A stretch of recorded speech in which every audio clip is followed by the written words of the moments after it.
driver is okay? Other driver might not be. I heard they were bleeding profusely from the head. Oh, boy. Yeah. Oh. So the Packers crashed and Arnold crashed. Yes. Well, why don't we talk about Total Recall? Why the not?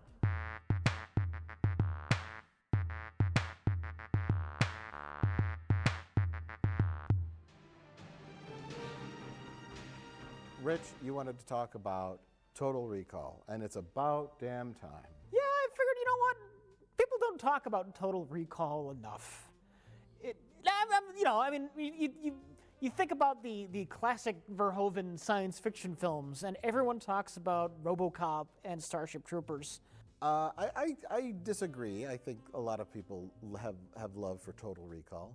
I did as a young man, and then I rewatched it, and I thought as an adult that it's terrible.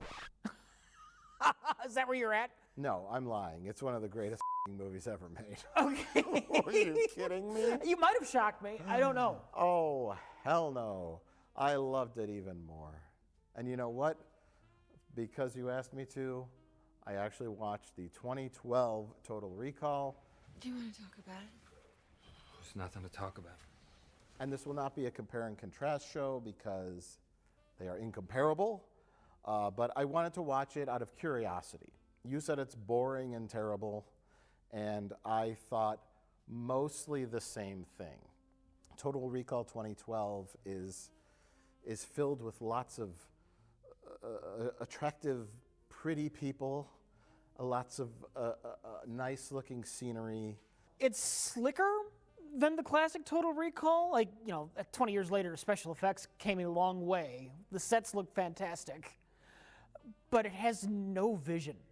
And the 1990 Total Recall, while rough around the edges, not a perfect movie, a little dated, a little clunky, is like that ugly actor that's filled with charm and charisma, but is far more weird and interesting.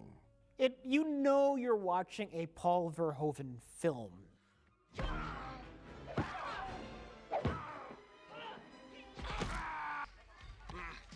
What you been feeding this thing? Moms. Total Recall is based on A Philip K. Dick story. with in the tradition of Philip K. Dick stories, it has a clunky, weird title. We can remember it for you wholesale. Correct. Which is an amusing title, but it doesn't roll off the tongue. No. Neither does Do Androids Dream of Electric Sheep, the original title for Blade Runner. So Hollywood says, no. We got to change these titles. And I think they're short story. I don't know a lot about Philip K. Dick. I haven't read it. It's only like a 23-page story, so it's really short. Yeah. I guess that's why all of the adaptations of it have been radically different in ways. And then, he wrote Minority Report. The Man in the High Castle. Man in the High Castle. A bunch of different sci-fi stuff. He died relatively young, 53. Yep. But themes of identity and reality and what's real, what is not real. Also, I think made in 1999, there was Total Recall 2070, which was a Canadian TV show supposedly based on Total Recall that had more in common with Blade Runner, which I've never seen, but I know a little bit about. There's like a lot of androids in that show. Watching the 2012 Total Recall, I got visually, obviously, very Blade Runner-ish. So I was wondering, there are the almost identical beats of 2012 Total Recall in 1990. Has the dream with the other woman, wakes up, he has a fake wife, he has the friend that works at the job, except for the grander plot, which we'll discuss. It's very different. Yeah. Mars colony versus robots invading Australia. Is Australia the colony? Yeah. Okay, that makes more sense. I kept getting confused. I'm like, Australia was a colony when it first started, so it should be the colony, but I kept thinking they were talking about the European Union as being the colony. I was confused. No. Either way, there's a tunnel that goes through the core of the Earth. Core of the Earth. Which is both cool and utterly silly. But Whatever. We'll get into that a little bit because I liked that as a set piece and as schlock, but it felt out of place in such a bland science fiction movie for frat guys. You know what I mean? Yeah. I like that Yeah. concept. I thought it was silly enough. Yeah.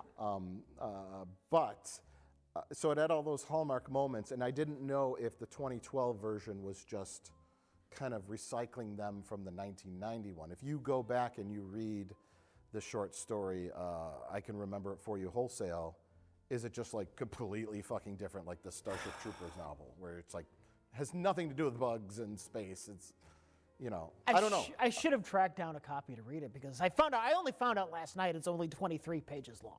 Right. So it was one of those things that was like published in a science fiction magazine. Sure. Yeah. It'd be curious to. I should have done that. You should have done that. We're terrible. We're terrible at our job. We're terrible at our jobs, which is fine. Someone out there has read it and they're yelling at the screen, going, "Yeah." But either way, somehow they got this storyline from it. A man goes to a place that implants false memories, and it leads to an action-adventure spy thriller. It took them over a decade to get it right. I guess they'd been trying to make it since the 70s. Oh, really? Dan O'Bannon took a crack at the script. Writer of Alien. And writer of Alien. And they figured out, like, this is going to be way too expensive to film in $1970. So he made Alien instead.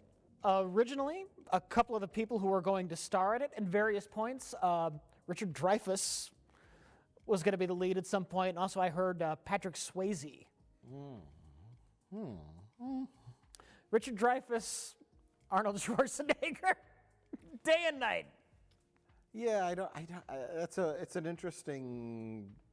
Schwarzenegger provides that charm element. Thank you.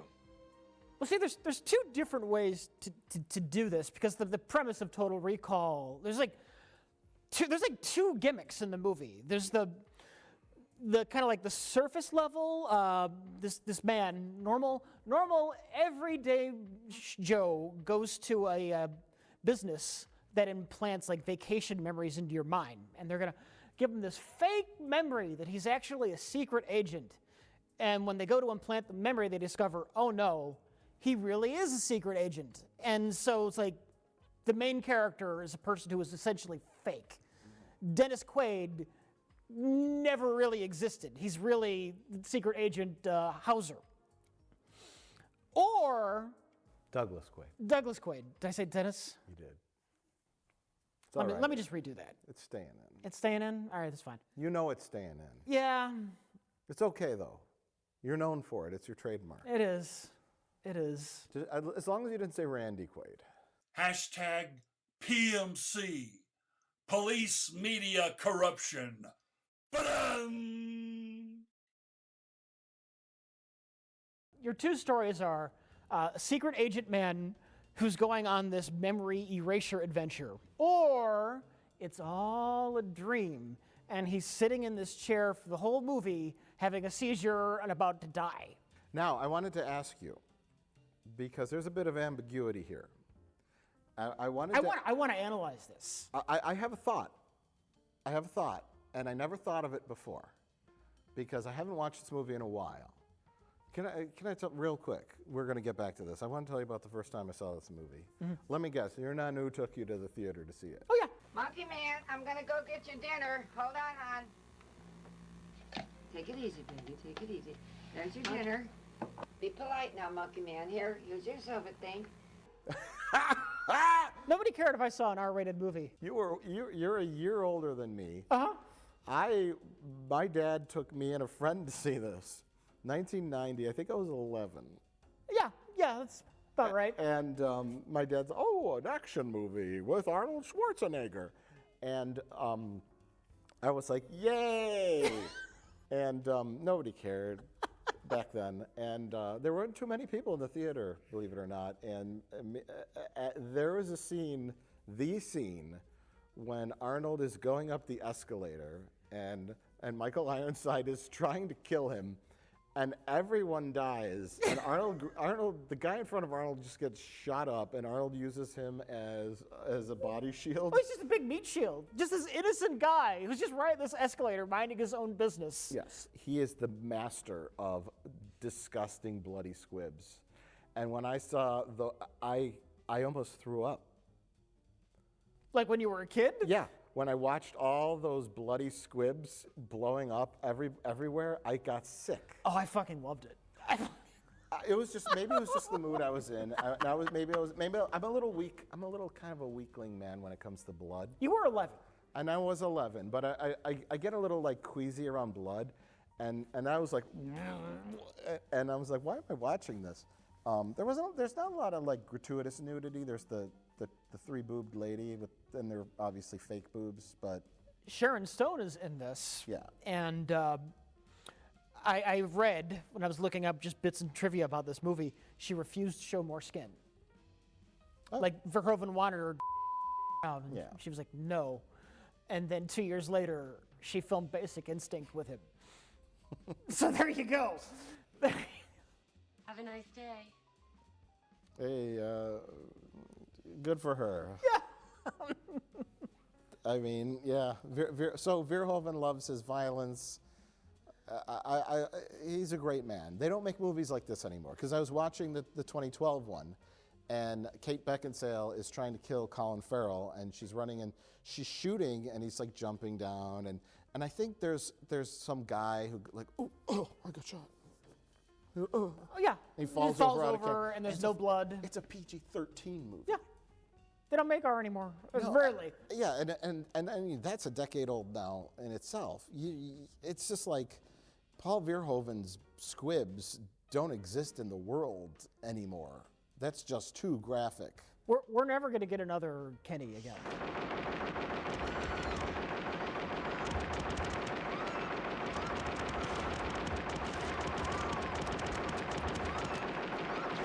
He just goes all in on the violence, and maybe this says something about me, and I'm just secretly a monster, but it's glorious. He loves his worlds of brutality. He has no regard for human life, and that adds a layer of danger to the films. You know what I mean? Yeah. Like, it's not that we're just gore hounds, because I really don't like gore. I don't like movies where people get like, you know, women are being stabbed. You're not a huge Friday the 13th fan? I don't like gory movies. It has a lot of gore in it. Someone's guts fall. I don't like that stuff. But I love the, like, when Arnold has to, one of my favorite scenes in the movie, when Arnold's friend Fred Flintstone, that he's working on the bedrock with Fred Flintstone, right? And he's like, fun fact. Originally, he was going to be an office worker, but the second you cast Arnold Schwarzenegger, that's not going to fly. No. He's a construction worker now. So he operates a jackhammer. But his friend's like, hey, did you go to recall? Come with me. Me and my couple buddies, you know, we're going to take you around this corridor, and we're going to try to kill you. And Arnold murders them all.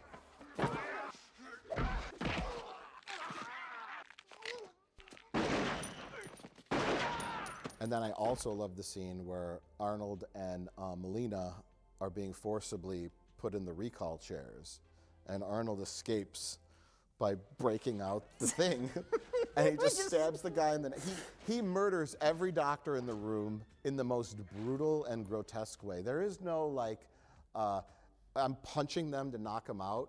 Okay, Melina, tie them up. They're just people that work in this doctor's office. They're just doing that. No, he just fucking kills everyone there. He has the instincts of a cold-blooded secret operative. Right. That kind of violent monster is just, it's in his subconscious, Mike. I know, yes, but we're going to circle back to the idea of your interpretation of is he really just a regular guy who went into recall and got these. He really wanted to go to Mars. Maybe it's his dream. He wanted the Mars package, and then he had a schizoid embolism, and he's really just sitting in the chair, Because remember, the technician goes, oh, blue sky on Mars. Ernie, That's a new one. Blue sky on Mars. been married long? 8 years. That's the thing, because I really want to analyze whether or not this movie is a dream